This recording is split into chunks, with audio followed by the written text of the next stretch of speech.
The final part of our analysis here as far as remakes. Dragon Ball Superhero. And you know what? Just like Broly, another masterpiece. In fact, to me, it is the second greatest Dragon Ball movie of all time.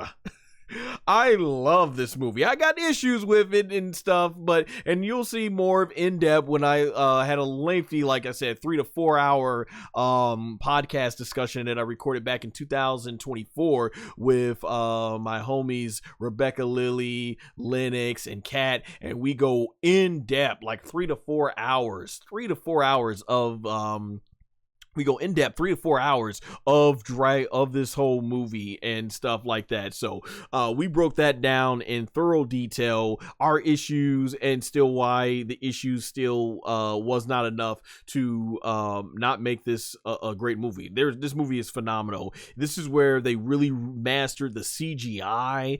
I thought the CGI looked great in this movie compared where they started a decade prior.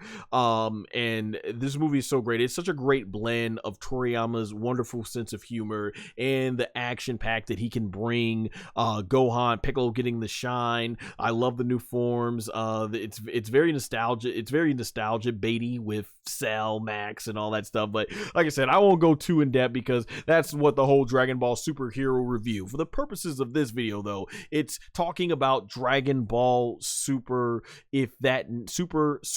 if it needs to be enhanced. And yeah, I mean, there is something different that can be said about this. The idea, and that I think that was the nice thing about the manga, is you got to see what these characters and moments look like in 2D. You could, do the 3D characters animated in 2D, because this was kind of like an experiment that they did. And everything like that. But one of the things true, though, because this was mostly, I think, in 2023 that the manga was running, and I honestly skipped out on it because I saw the movie, and Taro, for the most part, he stuck to the movie script that Toriyama wrote. So, like I said, it's just basically a 2D version of the manga if you want to see the superhero. But I already knew what happened in the superhero movie, loved it, and I was just ready to see what happens next after superhero. So yeah, I guess they could make it, maybe they could, with today's AI technology, especially by the time they get to this point in the story, from remaking Dragon Ball Super or enhancing it, you could always maybe throw 2D layers over the 3D, maybe use AI to animate the scenes in 2D. I guess they could do that, but yeah, my whole understanding was one of the reasons why they were experimenting with 3D is because there were definitely a lot of fighting scenes in that movie that you could not do 2D, as it would have been way too time consuming. And that's something that I think was interested. It goes into here.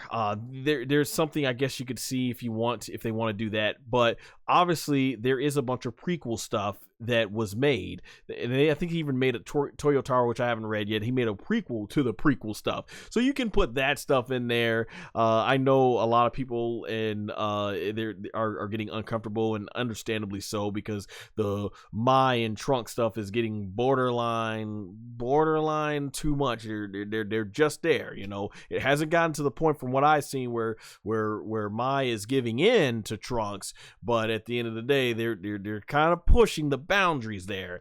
And it's like, let's not forget, Mai here, even though she has a 17-year-old body, because she was aged backwards back when Trunks was first born, in the manga, which I don't think was explained in the, they explained it, I think, in the anime, but they don't show flashbacks of it.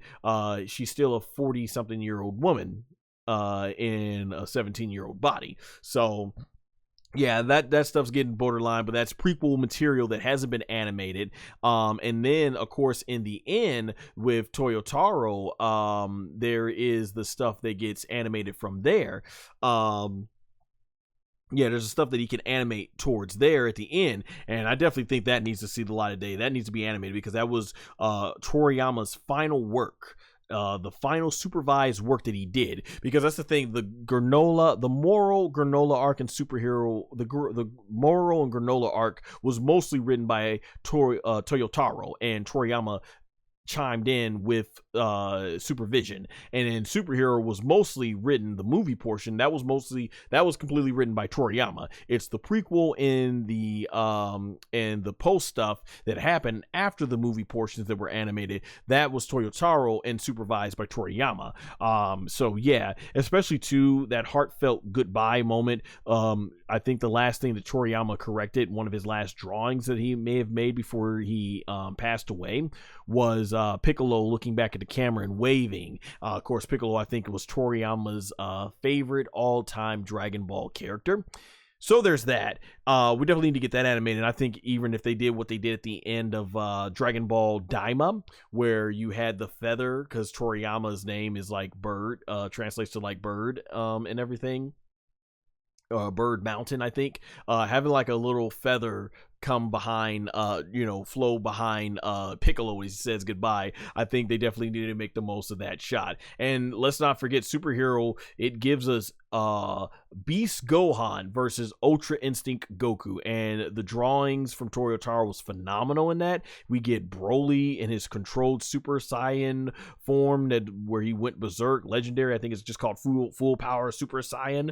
And then we get Piccolo orange, and I think Goten and Trunks get in the action. It's just one big giant free for all. That definitely needs to see the light of day and definitely needs to be animated, especially since it heads towards where they're going toward the end of Dragon Ball Z / the second half of the manga. But we don't know what's going on with Shueisha at this point, and when Toyotaro was coming back to actually write the Dragon Ball manga.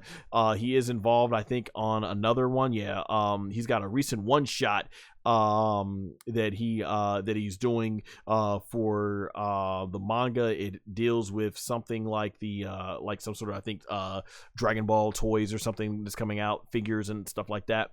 But as far as when he's coming back full time for the Dragon Ball manga, we're still waiting for that, even as of April 2nd, 2026. So there are definitely parts from the beginning and before and after the movie that need to be animated. I don't know how they'll handle that. From a narrative standpoint, I think Cell Max could be handled better, but what they're going to do with that narratively, we'll see. But I'll save, like I said, I'll save most of my comments for what we said in that Dragon Ball Superhero review. But overall, yeah, this is something that doesn't need to get touched, because let's face it, like I said, once you get to the Goku Black Art, and especially the Tournament Power arc, the animation standards clearly took a rise up in the right direction, and Dragon Ball Super Broly with Shintani's work on that completely redefined, I think, the animation standard for Dragon Ball Super. And we've seen that with Battle of Gods, no, not Battle of Gods, we've seen that with Superhero as well, and going into especially Dragon Ball Daima. Speaking of which, I forgot to mention here for Dragon Ball Super Beerus, something that I would love to see, and I think they might as well do it since it is part of Toriyama's work. They probably want to stay close to the vision. I wouldn't mind seeing Goku go